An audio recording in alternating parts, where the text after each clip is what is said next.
Hello guys, got a video here for you today on the Anschutz 9015, and what we're going to be doing in this one is putting a reg gauge in the bottom of the front block. Before we get into that though, I do just very briefly want to mention that on the 21st of April, that's this Friday, Pete's Airgun Farm is going to be hosting a special night shooting event. On the night, a few different retailers are going to show up with a bunch of different night vision scopes, and we're going to be turning out the lights in the 35-yard range. So if you're at all interested in night vision or want to check out a night vision scope, I'd highly recommend coming down and checking it out.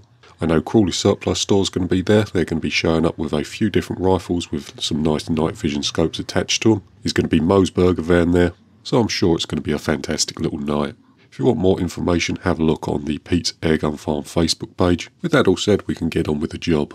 So what I've done off camera is had a good look over the front block and worked out exactly where I want the gauge to be. We do have a fair amount of material in the bottom of the block, so the gauge is going to have plenty of thread engagement, and we don't have to worry about the gauge blowing out or anything silly like that. But as always with pressure vessels, this rifle wasn't designed with the reg gauge in the bottom, so putting one in is done at your own risk. I'm simply just showing how I did it on my rifle. But with that said, you've seen us use the edge finder to centre up on the block and accurately position the hole where it needs to be. On this rifle, I'm putting the thread gauge directly in the middle of the little recess that's between the two ends of the regulator. So when we pressurise the rifle up, on the gauge on the bottom of the rifle we'll see reg pressure, and then we'll still be able to use the gauge on the front to check bottle pressure. To drill the hole we're using a 6mm pilot drill, then coming through with an 8.7mm drill, which will be our second pilot, then finishing the hole out with an 8.8mm drill bit,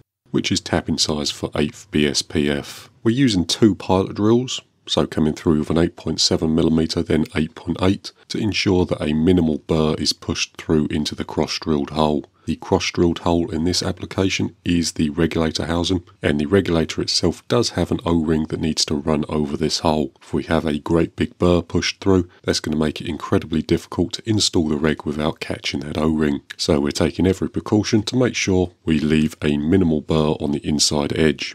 Up next, we can just countersink the hole, then get the thread put in. We're using a taper tap first, which is lightly held in the drill chuck, and we're going to be power tapping first. Once the taper tap's almost all the way through, we can just finish the hole off manually using a tap wrench. And this particular tap wrench was recently donated to me by a friend of ours that comes down the range. I won't mention his name, but he knows who he is. The final thing to do is to test fit the gauge to make sure the thread's okay. Next, I just wanted to show you a little problem that we have with the regulator. Now, as we push the reg into the hole, you can see that the O-ring on the outside of the regulator is being pinched by the newly drilled hole. Now, I did think this was going to happen, and if I'm honest, it's not a massive deal, as we can just push the O-ring back into its seat and push the reg in. It does go in fine like that, but to make installing the reg a little easier, I did come up with a little solution. So what we're going to be doing is putting the block back into the mill and putting a small countersink on the inside of the hole, and we're going to be doing that by using a modified dovetail cutter.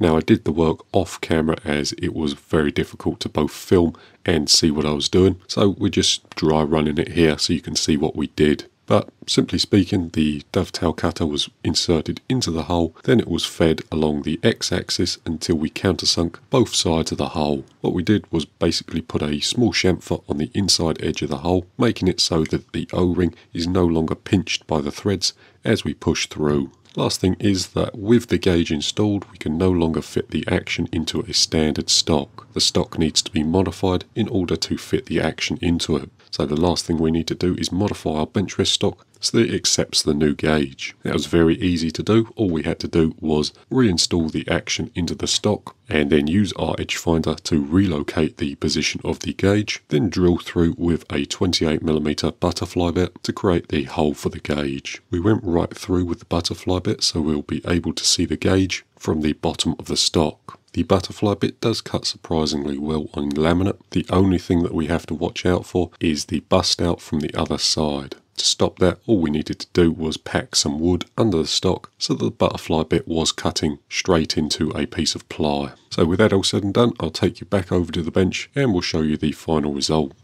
Right then, that's pretty much going to do it for this video, so I'll get you a good look at the gauge there and then we'll put it in the stock. So as you can see, the reg pressure is set to roughly 95 bar, and if we cock and fire the rifle, you can see the reg refresh rate is pretty much instant. We will obviously need to put a digital one on it to check that it's not creeping or anything like that.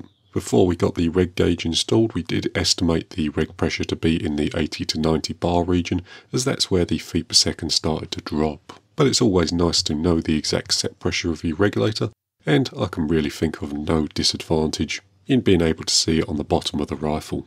The regulators on the 9015s are externally adjustable. If you come in this little slot here with an Allen key, you can adjust the reg pressure both up and down. So if we needed to change it at all, we could easily do that by just looking at the gauge there, Allen key in the bottom there, and just adjusting as we need to. But with that all said, the last thing we'll do is put it back in the stock.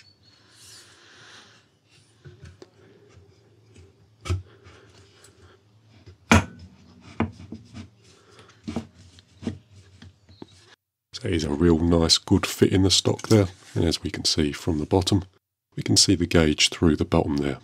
We are probably going to make a little spacer up so that the gauge comes flat or almost flush with the stock, but I'm not sure where exactly the stock's going to finish for now, so we'll leave that until we get a finalised sort of depth to the stock here.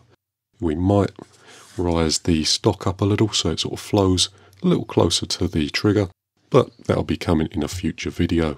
With that all said, that's pretty much going to do it for this video, guys. So thanks for watching, and we'll see you in the next one.